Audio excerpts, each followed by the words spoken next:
Síntomas, adormecimiento del brazo, ¿no? Dolor fuerte en el pecho, en la espalda, no sé. Y luego te afecta el cerebro también, o te puedes quedar medio inválido o otras consecuencias más graves, incluso la muerte. Atender lo antes posible a una persona infartada es fundamental para su curación y supervivencia. Si los ciudadanos tuviéramos unas nociones básicas de cómo actuar en esos primeros momentos, su supervivencia se multiplicaría por 3. De infarto de miocardio, de sus síntomas y de cómo actuar si se produce, hablaremos hoy en Medicina Televisión. Arrancamos.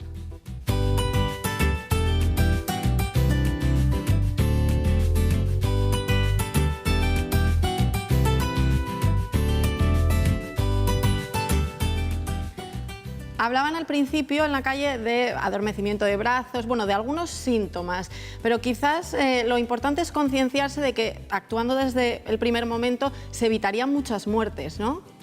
No cabe duda, Carmen, no cabe duda. La segunda chica lo ha explicado muy bien, porque el infarto no solo es el infarto de corazón, hay mucho más infarto. Infarto quiere decir que hay una zona de mi cuerpo que, digamos, muere anticipadamente por falta de riego. Un infarto puede ser un infarto cardíaco, del cual vamos a hablar hoy, un infarto cerebral, se me queda una parte del cerebro sin riego y por tanto no cumple sus funciones, o un infarto renal, un infarto intestinal. Infartos es una enfermedad que causa un déficit de riego en un órgano del cuerpo. Bueno, vamos a ver si todo eso lo sabe la gente o solo lo sigue relacionando con lo que comentabas, con el corazón. Un infarto de miocardio yo creo que es una obstrucción que se produce en las arterias debido a alguna causa o algún fenómeno que el corazón no funciona bien y bueno, lo que hace es que no bombea la suficiente sangre al resto del organismo. Yo creo que un infarto es la obstrucción de la arteria de la arteria aorta. Infarto, bueno, pues es cuando hay un problema en corazón, deja algo de funcionar, se bloquea. Pues en el infarto de miocardio creo que lo más importante es una detección precoz a través de los diferentes síntomas como dolores irradiados hacia un brazo y demás, y deberíamos informarnos mucho más para prevenir ese tipo de afecciones. Como bien decías, quizás lo relacionamos, ¿no?, solo con el corazón, y estabas hablando de unos cuantos casos más de infartos. Entonces, ¿los síntomas quizás sean difíciles de detectar o no? Hay de todo, hay de todo. En medicina, por suerte o por desgracia, pues ni todo es blanco ni todo es negro. Es decir, hoy vamos a hablar del infarto básicamente de miocardio, del infarto en el corazón, es decir, de un problema de riego sanguíneo en el corazón. Qué curioso, Carmen, que el corazón que está lleno de sangre de repente tenga un problema de riego. Es curioso, ¿verdad? Pero bueno, lo vamos a explicar detalladamente. El infarto es una de las grandísimas causas de mortalidad en este país, bueno, en el mundo en general, pero en los países industrializados, desarrollados, es básicamente la causa número 1 de muerte. Desde luego, Desde luego, los eventos cardiovasculares, es decir, los problemas cardiovasculares son causa número 1 de muerte. Nos asustan mucho los cánceres, pero realmente lo que más matan son los infartos, o bien infartos cardíacos, o bien infartos cerebrales, o infartos diversos. Es lo que más mata, ¿no? Bien, una vez sentadas las bases, vamos a decir qué es un infarto cardíaco. ¿Qué pasa en el corazón? ¿Qué pasa en el corazón? Bueno, aquí tenemos un corazón. Ya sé que queda un poquitín feo porque normalmente siempre lo solemos poner pintado con una flechita cuando estamos enamorados, pero bueno, el corazón, que es un músculo, es una bomba, es un músculo que está absolutamente lleno de válvulas, de masa muscular, como bien hemos dicho, cavidades y de sangre. Es decir, todo esto está lleno de sangre. Tiene 4 cámaras, 2 aurículas y 2 ventrículos, que lo que hacen es hacer circular la sangre con 4 válvulas, que son los que están regulando todo este proceso. Bien, a la salida de la aorta, que es esta arteria que tenemos aquí, que sale directamente desde el ventrículo izquierdo por detrás de la arteria pulmonar, que es esta pintada en azul, justo a la salida de la aorta tenemos la válvula aórtica. Es el corazón late, se comprime, la sangre sube por aquí y la válvula aórtica cierra para que no vuelva otra vez la sangre hacia abajo, hacia el ventrículo. ¿Qué ocurre? Que justo a la salida de esa válvula están los senos coronarios. ¿Qué es eso?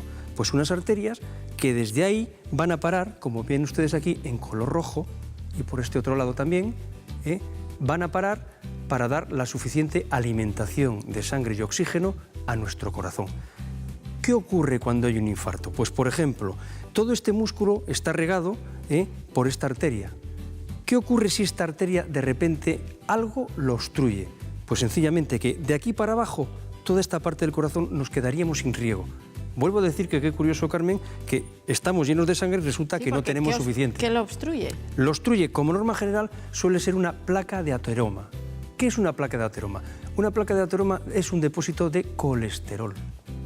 Por eso, uno de los grandes factores de riesgo que tenemos para nuestro corazón es el colesterol. Vale. Otro de los grandes problemas que tenemos para que pasen estas cosas, aparte del colesterol, es la hipertensión arterial, de la cual ya hemos hablado. Otra de las grandes causas que tenemos para estos problemas son los diabéticos. Los diabéticos sufren una agresión permanente a su sistema vascular, a sus arterias, a su corazón. Por tanto, los diabéticos les tenemos que cuidar y mimar lo que podamos. De hecho, ya hay autores que consideran que un diabético le están tratando como si tuviese un infarto de miocardio. De hecho, los niveles de colesterol, por ejemplo, en los diabéticos les bajamos mucho más que en la población normal y corriente. Es decir, si tú tienes un nivel de colesterol alto, yo te lo puedo intentar bajar de una determinada forma. Pero si eres un paciente que ya tienes una diabetes, te lo voy a bajar como si ya te hubiese dado un infarto. ¿Por qué? Porque conviene disminuir todo lo posible la cantidad de colesterol depositada en las arterias coronarias.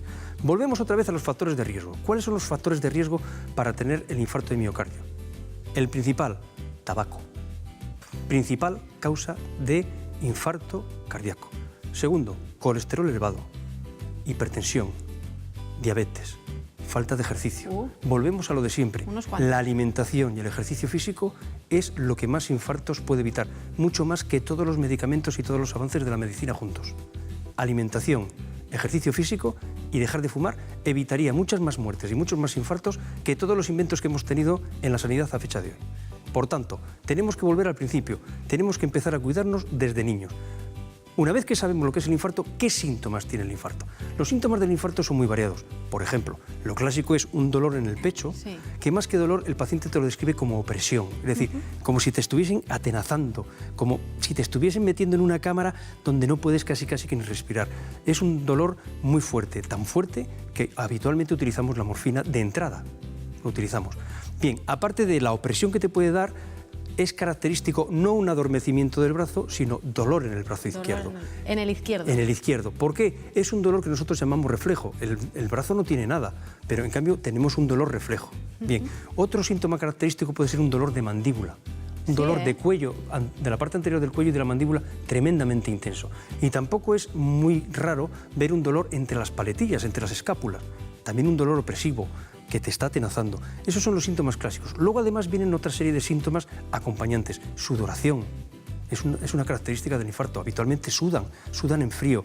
Otra característica es que el paciente te lo dice muy bien, es la sensación de muerte inminente. Ellos tienen la sensación de que me muero, de esta no salgo. Es decir, es una característica muy típica de ello. Qué angustia. Luego puede ir acompañado también de palidez, de caída de tensión, de una serie de acontecimientos que realmente desbordan. Bien, una vez que sabemos que tenemos el infarto, ¿qué es lo que tenemos que hacer? Lo fundamental es, a la más mínima duda que tengamos, es que hay que ponerse en contacto con un médico. ¿Cómo? Es evidente, 112, señores. Llamen ustedes al 112, que son lo que les hará sobrevivir a un evento de estas características. Luego, dentro del infarto hay muchos tipos. Lógicamente, no es lo mismo un infarto pequeño que un infarto grande. No es lo mismo un infarto que afecte a ciertas áreas del corazón, como por ejemplo son los músculos que controlan las válvulas. Es decir, hay infartos que son pequeñitos, pero que dan en unas zonas muy malas, como puede ser, por ejemplo, los infartos papilares. Es decir, hay músculos que en las válvulas del corazón, digamos, las tensan y las destensan para que funcionen adecuadamente, y a veces infartos muy pequeños pueden dar problemas muy grandes. Por tanto, la topografía, es decir, la localización del infarto, es tremendamente importante a la hora de saber los síntomas. Hay infartos que son dolores abdominales, cosa que no es nada rara, por ejemplo, en los infartos de la parte de abajo del corazón, y se manifiestan a veces como un dolor abdominal por la parte de abajo, con mucho cansancio. Y luego hay infartos que no duelen nada. Por ejemplo, no es inhabitual que los diabéticos, la manifestación del infarto es que me encuentro mal, sin más, me encuentro mal o me encuentro cansado. Y resulta que lo que tenemos es un infarto porque no es ninguna cosa rara que un diabético no tenga ningún tipo de dolor. ¿Por qué? Porque la diabetes, aparte de afectar a los vasos, a las coronarias y a nuestro cerebro y a nuestros riñones, también afecta a los nervios. Con lo cual, los diabéticos pueden tener a veces déficits sensoriales, es decir, de la transmisión de las sensaciones, y pueden tener infartos sin que tengan ningún síntoma, salvo parece como que estoy cansado. Y a veces hacemos un electrocardiograma y nos encontramos un infarto. Pero la historia no acaba ahí, Carmen. La historia todavía sigue. Tenemos infartos con electrocardiogramas normales. Es decir, esa famosa prueba donde nos ponen una serie de cablecitos, resulta que hay veces que nos hacen la prueba Y susto. Y susto no, susto sí le vemos bien porque le vemos de entrada, pero hay veces que no vemos nada, que vemos un electrocardiograma absolutamente normal.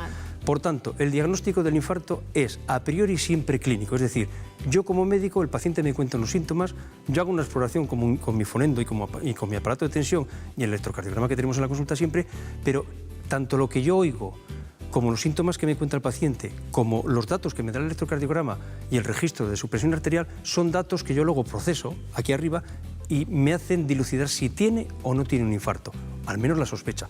Siguiente prueba, inmediatamente hay que llamar al equipo de emergencias, como norma general a Ubimóvil, para que se haga cargo del traslado de ese paciente lo más inmediatamente posible. Desde luego, si hay alguien por ahí que tiene una aspirina a mano, lo mejor que puede hacer es de entrada dársela. Otro tipo de medicamentos no vamos a tener. Pero si alguien tiene una aspirina, que se la dé. Porque como norma general no va a haber otros medicamentos disponibles. Hombre, puede que haya por ahí un señor que tiene una cafeinitrina, que es ese medicamento que se pone. Es más difícil. Pero ya es más difícil, es mejor no meterse en berenjenas. Pero bueno, una aspirina, salvo que tenga alergia. ¿Tiene usted alergia a la aspirina? No. Tome usted esto de entrada.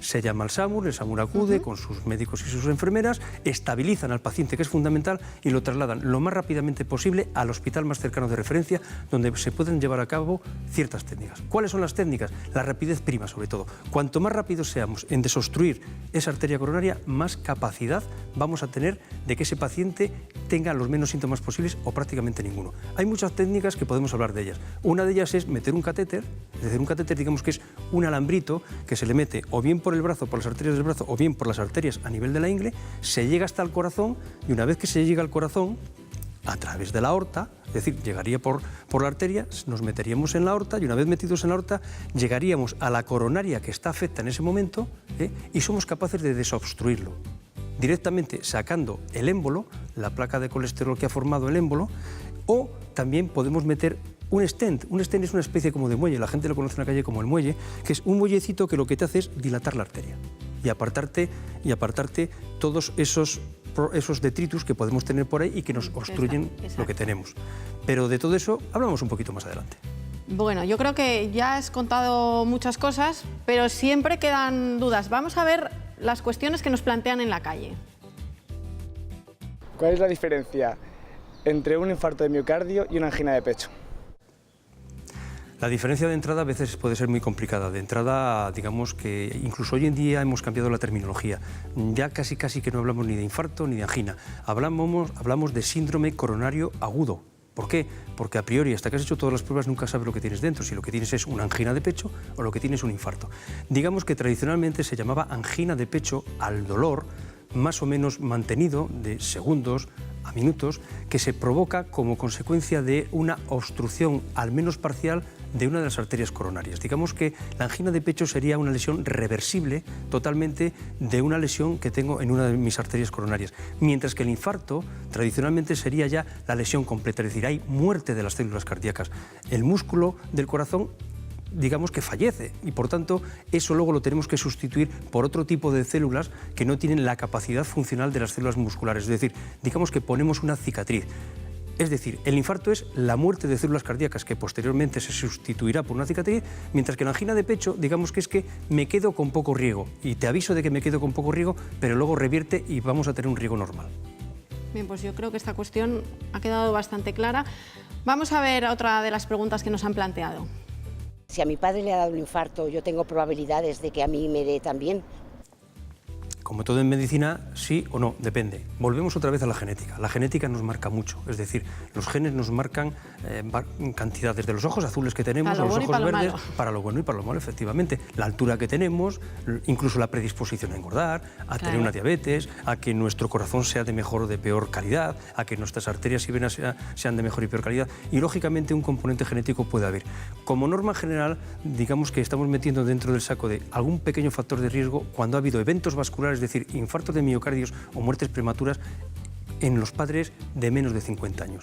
Ahí sí que casi siempre se deja entrever una causa muy probablemente genética, algún trastorno, que el trastorno simplemente puede ser pues que tengo más facilidad para fabricar colesterol o para que mi colesterol se deposite en las arterias que otras personas, pero todo eso viene mediatizado por la genética y lógicamente la genética siempre influye en cualquier tipo de enfermedad. Bueno, pues ahora vamos ya con la última cuestión que nos plantean en la calle. Doctor, ¿puedo hacer vida normal después de un infarto? Buena pregunta, Carmen, muy buena pregunta. ¿Puedo hacer vida normal después de un infarto? Lo primero que tenemos que tener es la conciencia de que tenemos una segunda oportunidad. Y eso es muy bonito, es muy bonito. Que tengamos la oportunidad de enmendar nuestros errores es muy bueno. ¿Que si podemos hacer vida después de un infarto normal? Sí. Realmente, como norma general, dependiendo del infarto, lógicamente, si es más extenso o menos extenso, la media es que es más o menos hacia las 6 semanas aproximadamente podemos empezar a hacer el ejercicio físico, que nuestro médico y nuestro cardiólogo nos indicará adecuadamente, y podemos intentar hacer las cosas poco a poco. Incluso la actividad sexual se puede reanudar como norma media a las 6 semanas también. ¿Qué es lo que debemos hacer después de tener un infarto, Carmen? Pues lo que realmente no hicimos al principio. Como bien he dicho antes, es la segunda oportunidad para empezar a hacer cosas. Tenemos que felicitarnos a nosotros mismos de que tenemos la oportunidad de modificar todas aquellas cosas que en su día nos han llevado a tener este evento cardiovascular, ¿no? Que es muy importante. Tenemos que cambiar nuestra forma de comer. Como norma general, siempre venimos con una comida no muy adecuada. Tenemos que cambiar también, desde luego, la forma de ver la vida. Es decir, igual tenemos demasiadas preocupaciones y tenemos que tener otra visión. Otra visión, efectivamente. Igual no todo es trabajo, no todo es dinero. Igual hay que mantener un poquitín más de relaciones sociales, de estar yo a gusto, descansado, relajado, con la familia, con los amigos.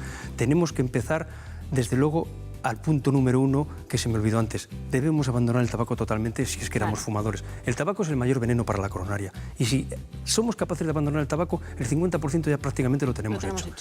Con una dieta adecuada, con un ejercicio físico adecuado, con la recomendación que nos dan nuestros médicos y nuestros cardiólogos de empezar a tomar la medicación como Dios manda, que en muchas ocasiones hasta un 30% de las personas no lo toman adecuadamente. Yo aún no hace mucho tuve un paciente, curiosamente, que se había llevado de un determinado medicamento que tiene que llevar una caja al mes. De repente reviso la historia y me doy cuenta de que había llevado 3. Y yo cuando le pregunto, él me dice encima que lo toma todos los días. Algo está fallando, ¿no? Es decir, no somos conscientes los médicos de saber transmitir a veces la información al paciente para que sepan lo importante que es un adecuado tratamiento y el seguimiento, sobre todo. Es decir, no podemos andar dejando las cosas por nuestra cuenta. Quizás le quitamos importancia. Por supuesto, le quitamos importancia, se nos olvida aquello que me dio, ahora no tengo ningún problema, qué bien me noto, fíjate, y es verdad que se nos olvida. No es infrecuente que al cabo de 6 meses los pacientes vuelvan a fumar. ¿Por qué? Porque van muy bien, y como van muy bien, pues de repente se les olvida que el tabaco en gran medida ha sido el causante de esos problemas. Entonces, si te parece, vamos con nuestro habitual resumen para que las ideas queden claras, ¿vale? Y todo el mundo en su casa tenga claro en qué consiste el infarto y síntomas y todo lo que hemos mencionado. Vamos allá. Tenemos que saber que el infarto es la primera causa de muerte. Por tanto, ojito que no estamos hablando de cosas banales. La dieta mediterránea protege frente al infarto y últimamente cada vez con la comida rápida estamos cada vez perdiendo más esa costumbre. No es bueno. Cuide su tensión arterial, es uno de los principales factores de riesgo para desarrollar un infarto. Mida su colesterol y contrólelo. No vale con ir a hacer el análisis, hay que controlarlo. Quítese esos kilos que le sobran, es decir, haga ejercicio físico regular. Recuerde que el tabaco es el mayor veneno que tenemos para estos temas y, desde luego, no quepa ni la menor duda. Prevenir siempre es mejor que curar. Bueno, en esto del infarto hemos oído hablar casi todos de un aparato, no sé si es exactamente la palabra, que se llama desfibrilador. ¿Qué hace el desfibrilador? ¿Qué es un desfibrilador? Bueno, pues básicamente es una batería más o menos potente que genera una carga eléctrica, ¿no?, potente en cuanto a voltaje. Como lo que vemos en las películas cuando, Eso es. Que genera una carga eléctrica potente que lo que hace es, digamos, poner de acuerdo al corazón. Me explico. Un desfibrilador es un aparato que lo que hace es hacer pasar una corriente eléctrica desde aproximadamente esta zona hasta esta zona, porque en el medio está el corazón. ¿Con qué motivo? Bueno, con el motivo de intentar solventar la arritmia cardíaca que origina una parada cardíaca. Es decir, cuando el corazón tiene poco riego, uno de los problemas que tiene es que el músculo del miocardio, el propio músculo, se vuelve loco. Y entonces está, en vez de hacer una contracción más o menos equilibrada y que sea conjugada en todos sus movimientos, se vuelve loco. Con lo cual, ¿qué ocurre? Que ni abre para coger la sangre, ni cierra para expulsarla. Está, digamos que, temblando. ¿Qué ocurre? Que el desfibrilador lo que hace es, al pasar la corriente eléctrica, ¡pac!, nos pone a todas las células otra vez de acuerdo para que hagan sus movimientos. El problema que veo con el desfibrilador es que no lo tenemos a mano habitualmente. Habías hablado de llamar al 112. Hemos estado con el SAMUR y ellos nos han explicado, lo vemos en un vídeo que es mucho mejor que quizás explicándolo, vemos en un vídeo cuál es su funcionamiento y bueno, que ellos nos lo cuenten mejor.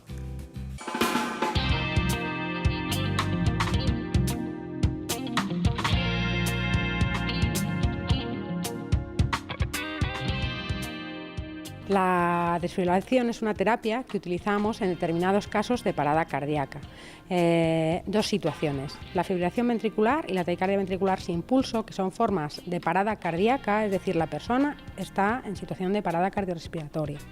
Llegamos, detectamos con el monitor el electrocardiograma del paciente y decidimos si es una terapia desfibrilable o no lo es. Lo mejor que puede pasar es que sea desfibrilable, es decir, el desfibrilador trata la arritmia que está originando la parada cardíaca. Básicamente consiste en aplicar una corriente eléctrica sobre el miocardio. Las células del miocardio son muy específicas. Un impulso eléctrico genera el movimiento mecánico del corazón, es decir, el latido que impulsa la sangre. Cuando esa situación eléctrica de esas células se desorganiza, se producen arritmias que son capaces de parar el corazón y de poner al paciente en una situación de parada cardiorrespiratoria. Lo que intentamos con la desfibrilación es volver a organizarlas. Pasamos una corriente eléctrica a través del miocardio del paciente con un monitor desfibrilador bien manual, bien semiautomático, bien automático, para intentar poner en orden la actividad eléctrica cardíaca y que el latido comience de nuevo con una actividad eléctrica.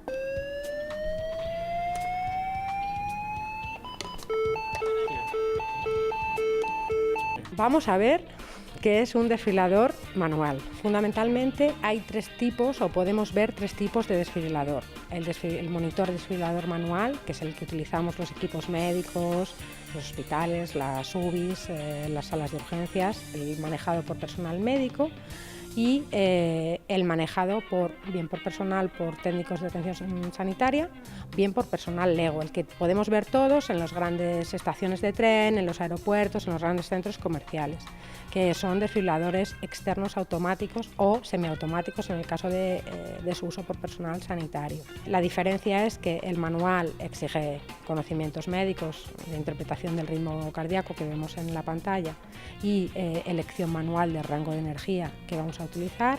Y en el caso de semiautomáticos, el desfibrilador analiza el ritmo y es necesario que alguien pulse para que la descarga se produzca. Van dando instrucciones de RCP en el sentido de reinicie la RCP, vigile que está todo el mundo alejado del paciente y pulse descarga aconsejada. En el caso de los automáticos lo hacen todos solos. Nosotros colocamos los parches, cualquier persona que tenga al alcance de la mano un desfibrilador automático colocado en cualquier centro público de gran afluencia puede seguir las órdenes que le dice tanto la columna sanitaria como el desfibrilador y puede desfibrilar a alguien. Es absolutamente eficaz, que nadie le tenga miedo a la desfibrilación porque tanto el monitor como las instrucciones que va a poder ver le van a ayudar a todo, ¿no?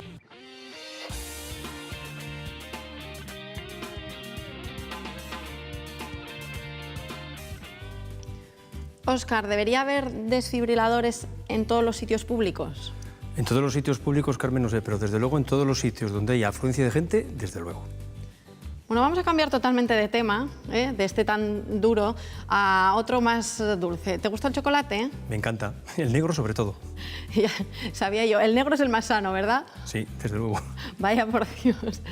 Bueno, hemos estado con un nutricionista y nos va a hablar de los beneficios del chocolate. Lo vemos.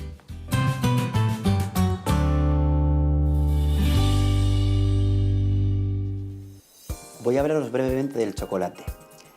El chocolate es un alimento que muchas veces consideramos que debe ser muy limitado. Sin embargo, siguiendo con las pautas de la pirámide alimentaria mediterránea, se puede consumir, incluso los chocolates con bajo contenido en cacao. Un día es un día. Ahora bien, si queremos obtener beneficios fisiológicos, beneficios para nuestra salud, pues debemos tratar de elegir esos chocolates con más alto contenido en cacao, al 80, 90, 99, porque a ese porcentaje de contenido en cacao vamos a conseguir pues, tomar altas dosis de antioxidantes y de esta forma estaremos cuidando nuestra salud cardiovascular. Además, nos puede ayudar a reducir el colesterol, puede prevenir esta ingesta elevada de antioxidantes a algunos tipos de cáncer, cuidar nuestro corazón y además el hecho de seguir una dieta en la que se incorpore 2 o 3 onzas de chocolate con muy alto contenido en cacao podría ayudar incluso a perder peso corporal, según algunos estudios recientes. Total, que toda la vida oyendo que no comas chocolate, no comas chocolate y al final resulta que va a ser bueno y todo. El chocolate es bueno, todo en su justa medida y sobre todo el chocolate cuanto más pureza mucho mejor. Exacto, ¿no? Que si ya es chocolate con leche o obviamente ya no hablamos de bollería, pues claro, eso ya perjudica. Por supuesto, tú ten en cuenta que el chocolate es el alimento de los dioses de los aztecas. Ten en cuenta que su sustancia activa es la teobromina. Teo de Dios y bromina de alimento, es decir, es el alimento de los dioses. Luego, fíjate si es sano. Otra cosa es que, lo de siempre, en su justa medida. ¿Tú tomas chocolate? De vez en cuando lo tengo en casa porque me gusta mucho y no me lo llevan. Porque tienes niños, entonces. Eso es. Vuela. Gracias, Óscar, por habernos acompañado un día más. Mañana seguimos con más temas. Muy bien, gracias a vosotros. Y muchísimas gracias a todos ustedes por acompañarnos este rato. Ya saben que mañana volvemos con más temas aquí en Medicina Televisión. Les esperamos. Hasta mañana.